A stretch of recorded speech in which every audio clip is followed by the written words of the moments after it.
Welcome to Jeet classes. Dear छात्रों, यहाँ पे फाइनली आपका आ चुका है। देखिए, सेट आपका डी का वार्षिक परीक्षा कक्षा 7वीं का विषय आपका हिंदी का पेपर। तो ये क्वेश्चन पेपर आपका देखिए पूरा आपका 60 अंकों का होने वाला है। जैसा कि आप जानते हैं कि आपका टाइम टेबल भी आ चुका है और आपका कक्षा 7वीं का पहला पेपर आपको जो होने वाला है आपका देखिए 27 आपको फरवरी को है। तो 27 फरवरी को चलिए आपका पूरा पेपर और आपका हर एक क्वेश्चन का आंसर यहाँ पर मैं आपका लेके आ चुका हूँ। फटाफट देखिए पूरे क्वेश्चन पेपर और उसका सोल्यूशन देंगे। देखिए आपको इस प्रकार से आपको पेपर दिया जाएगा। यहाँ पे आप भर लीजिएगा देखिए अंकों में रोल नंबर और आपको देखिए शब्दों में यहाँ पे रोल नंबर ऐसा ही भरना है, ठीक है। और इसके बाद आपको यहाँ पे साला का नाम भर लेना है और यहाँ पे भरना है आपको डाइस कोड और यहाँ पे आपका परीक्षा का आपको केंद्र भर लेना है जहाँ पे आपका परीक्षा होगा और परीक्षा का आपका दिनांक भरना है। इसके बाद देखिए आपको यहाँ पे नीचे कुछ नहीं करना है। मूल्यांकन के लिए आपको जो आपको देखिए उपयोग करने के लिए दिया गया है आपके टीचरों के लिए है जो आपका कॉपी जांचेंगे, ठीक है। तो आपको इससे कुछ नहीं करना है। चलते हैं आपका डायरेक्टली आपके सबसे पहले देखिए आपके आते हैं इसमें आपके बहुविकल्पी क्वेश्चन और 1 से लेकर पूरे आपके 24 तक के क्वेश्चन देखेंगे। देखिए आपका सबसे पहले चैनल को सब्सक्राइब करो पहले। हाँ जल्दी करो, मुझे पता है कि आप लोग नहीं करते हो, वीडियो देखते हो लेकिन सब्सक्राइब नहीं करते। ये लाल कलर का बटन है, इसे दबाओ, जल्दी दबाओ, जल्दी दबाओ, फिर मैं शुरू करूँ। दबा दो, जल्दी दबा दिया, घंटी भी दबा देना। सबसे पहले आपके इसमें आते हैं बहुविकल्पी वाले क्वेश्चन। तो देखिए मैं इसका जो है आपके पीडीएफ के रूप में सभी क्वेश्चन के आंसर यहाँ पे लेके आ चुका हूँ। फटाफट आप देख लीजिए, बाद में आपको रियल पेपर आपको दिखाकर आपको उसका वीडियो बना दूंगा। देखिए पहला क्वेश्चन दिया है अप्रिय कटुक कठोर शब्द नहीं कोई मुख से कहाँ करे, उक्त पंक्ति में कौन सा अलंकार है। अब आपका देखिए 4 ऑप्शन दिए हैं, यमक अलंकार, अनुप्रास अलंकार, श्लेष अलंकार और आपका उपमा अलंकार। तो इसमें देखिए आपका उत्तर क्या हो जाएगा, बी नंबर इसमें करेक्ट है। और इसके बाद देख लीजिए क्वेश्चन आपका नेक्स्ट आता है सेकेंड, रहे भावना ऐसी मेरी डैश डैश और आपका व्यवहार करूं। तो देखिए यहाँ पे आपको जो 4 ऑप्शन दिए गए हैं सरल, गरल या फिर सघन या फिर मगन। तो देखिए रही भावना ऐसी मेरी सत्य सरल व्यवहार करूं, तो आपको यहाँ पे उत्तर क्या हो जाएगा, आपका इसमें सरल है और इसमें आपका यहाँ पे अनुप्रास अलंकार, ठीक है। देखिए इसके बाद आपका क्वेश्चन आता है तीसरा। क्वेश्चन तीसरा में आपका लिखा गया है भारत भवन स्थित है। तो देखिए क्या आपका इंदौर में है या फिर आपका जबलपुर में, दिल्ली में या फिर आपका भोपाल में। तो देखिए उत्तर आपको लगाना है, यहाँ पे आपका उत्तर क्या हो जाएगा, आपका डी नंबर भोपाल में। इसके बाद क्वेश्चन आपका चौथा आता है दतिया।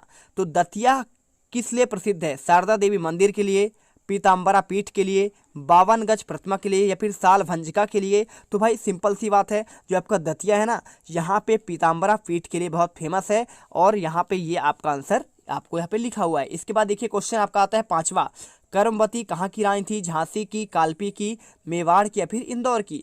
तो भाई साहब सिंपल सी बात है, जो आपकी कर्मवती थी ना ये कहाँ की थी, मेवाड़ की रानी थी। तो आपको यहाँ पे लिखना है राजा, देखिए यहाँ पे जो है ना राखी एक आप भेजा गया था रानी कर्मवती को, तो यहाँ पे आपको मुगल शासक ने भेजा था।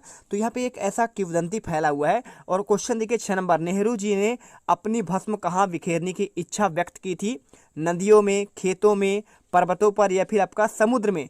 तो सिंपल सी बात है, यहाँ पे जो इसका आंसर होगा नदियों में।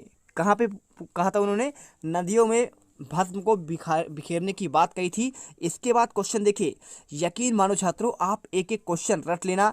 यहाँ पे ये पेपर आपके डायरेक्टली पेपर में आपको देखने को मिलेगा और यदि आपने नहीं पढ़ा तो काफ़ी पछताएंगे आप। फटाफट इन्हें रट लीजिए। देखिए दीपू कौन सी कक्षा में पढ़ता है, तीसरी में, चौथी में, पहली में या फिर 5वीं में। तो आपको देखिए यहाँ पे राइट आंसर आपका यहाँ पे हो जाएगा 5वीं, ठीक है।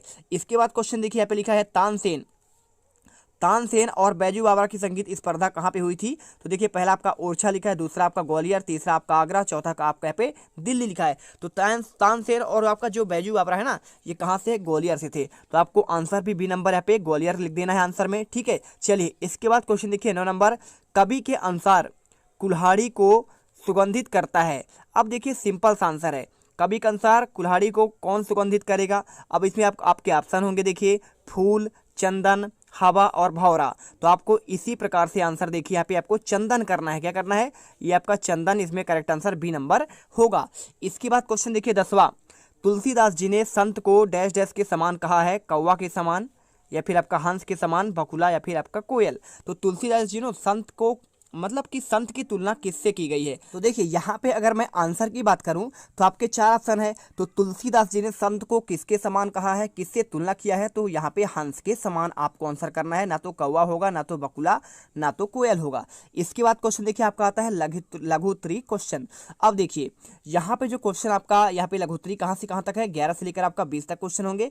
इनमें आपको क्वेश्चन के आंसर करना है। क्वेश्चन 11वां लिखा है, मेरी भावना कविता ने कभी किन किन पर साम भाव रखने की बात कही है। अगर मैं इसके आंसर की बात करूं तो देखिए यहाँ पे इस कविता के माध्यम से कवि ने दुष्ट, निर्दयी, कुमारगतो, यानी देखिए कुमारगतो मतलब क्या होगा, जो आपको गलत रास्ते पर चलने वालों के प्रति साम भाव रखने की बात कही है। ठीक है, क्योंकि उन्हें जो है वो अपने यहाँ पे जो है उसका फल भोगते हैं। जो गलत करेगा उसके साथ गलत ही होगा। तो यहाँ पर इन पर क्या है, साम्य दृष्टि रखना चाहिए, बहुत ज़्यादा इनके ऊपर जो है ध्यान नहीं देनी चाहिए। इसके बाद क्वेश्चन देखते हैं आपका नेक्स्ट। देखिए क्वेश्चन 12वां, काल आपका क्या है पूछा गया है क्वेश्चन में। काल क्या है और काल के भेद।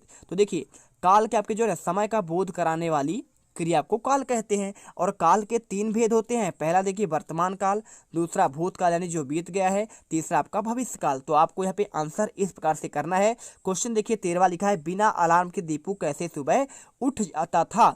अब ये क्वेश्चन की अगर मैं आंसर की बात करूं तो आपको लिखना पड़ेगा, रात को सोते समय अपने सिरहाने रखे तकिए से सुबह उठने को कहकर सोता था और आश्चर्यजनक रूप से ठीक प्रातःकाल उठ जाता था।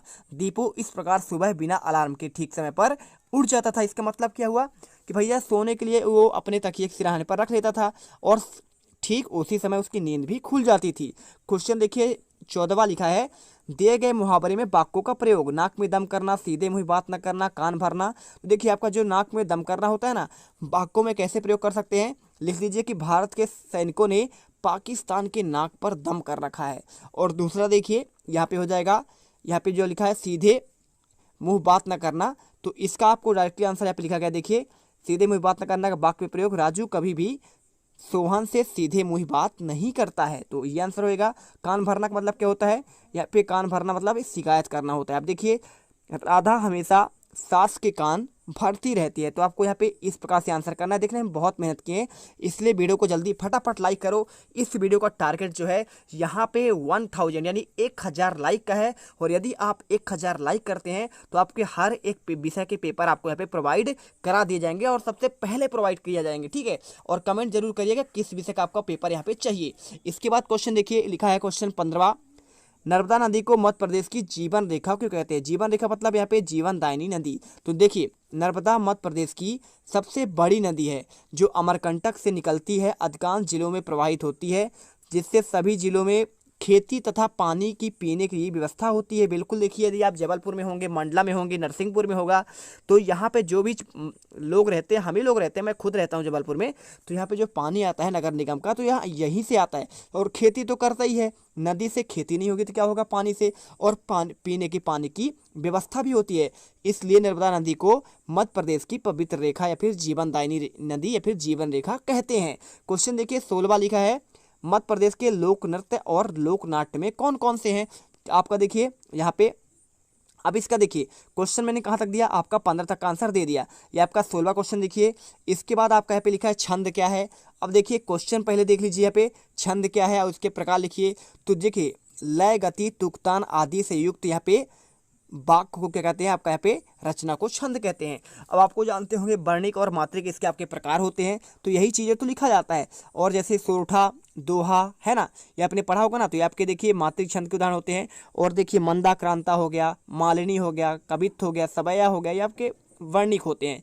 और इसी प्रकार देखिए अपने पाठ्य पुस्तक में आपको एक नीति का दोहा लिखना है, तो नीति का दोहा आपके पाठ्य पुस्तक में है, तो आपको उसे याद करना है। क्वेश्चन देखिए 19 में क्या लिखा है, निम्नलिखित दोहे का भावार्थ लिखना है। निंदक नियरे राखिए, आंगन कुटी छवाए, बिन पानी साबुन बुना, निर्मल नहीं सुहाए। तो यानी आपका ये क्वेश्चन है। इसके साथ देखिए क्वेश्चन आपका आता है 20वां, रस की परिभाषा लिखिए और रसों के प्रकार। तो देखिए रस का अगर कोई आपसे पूछ देना कि परिभाषा क्या है, तो किसी काव्य को पढ़ते यानी कि किसी काव्य को पढ़ते हैं, देखते हैं या फिर आप सुनते हैं, तो उस समय जो पाठक या देखिए भाई पढ़ेगा तो पाठक कहलाएगा, और देखेगा तो आपका दर्शक कहलाएगा, और सुनेगा तो श्रोता कहलाएगा। तो इसी आधार पर यहाँ पे लिखा है दर्शक, श्रोता और इनके देखिए पाठक, दर्शक और श्रोता के मन में जो आनंद की अनुभूति प्राप्त होती है उसे रस कहते हैं। रस के 10 प्रकार होते हैं। देखिए प्रकार पूछा है तो श्रृंगार रस, वीर रस, हास्य रस, करुण रस, रौद्र रस, अद्भुत रस और आपका विभत्स रस और भक्ति और वात्सल्य रस। तो यहाँ पे ये क्वेश्चन हो गए। अब इनके देखिए एक स्थायी भाव भी होते हैं, तो आप जानते होंगे श्रृंगार का रति होता है, वीर का उत्साह होता है, हास्य का हंसी होता है, करुण का आपका शोक होता है, रौद्र का क्रोध होता है, अद्भुत का विस्मय होता है, शांत का निर्वेद होता है, विभत्स का जुगुप्सा होता है, भक्ति का भक्ति होता है, वात्सल का आपका प्रेम होता है यानी वत्सल होता है। अब देखिए क्वेश्चन आपका दीर्घ उत्तरीय आता है। क्वेश्चन 21वां और 22वां लिखा है 3 दिनों के अवकाश के लिए प्रधानाचार्य को आवेदन पत्र लिखना है। तो भैया आप ये क्वेश्चन जरूर याद कर लीजिए, आपसे ऑलरेडी याद होगा लेकिन इसे जरूर पढ़ना। प्रधानाध्यापक को जो आपको 3 दिन के लिए बुखार के लिए आप छुट्टी लिखते हैं उसका, और परीक्षा में प्रथम आने पर मित्र को बधाई पत्र, ठीक है। और आपका ये 22वां क्वेश्चन देखिए, आपको यहाँ पे एक निबंध लिखना था। अब निबंध देखिए 100 शब्दों में लिखना है, इंटरनेट पर, समाचार पत्रों पर, बाल पत्रिका पर और आपका प्री खेल के बारे में। अब तुम लोग गलती से अगर नए हो तो सब्सक्राइब करो, वो जो लाल वाला बटन है उस पर अपने जीजा जी फेंक के मारो या फूफा जी, मुझे नहीं पता, बस क्लिक हो जाना चाहिए। अब मैं भी जा रहा हूं, मुझे मुठिया पेलने जाना है। बाय।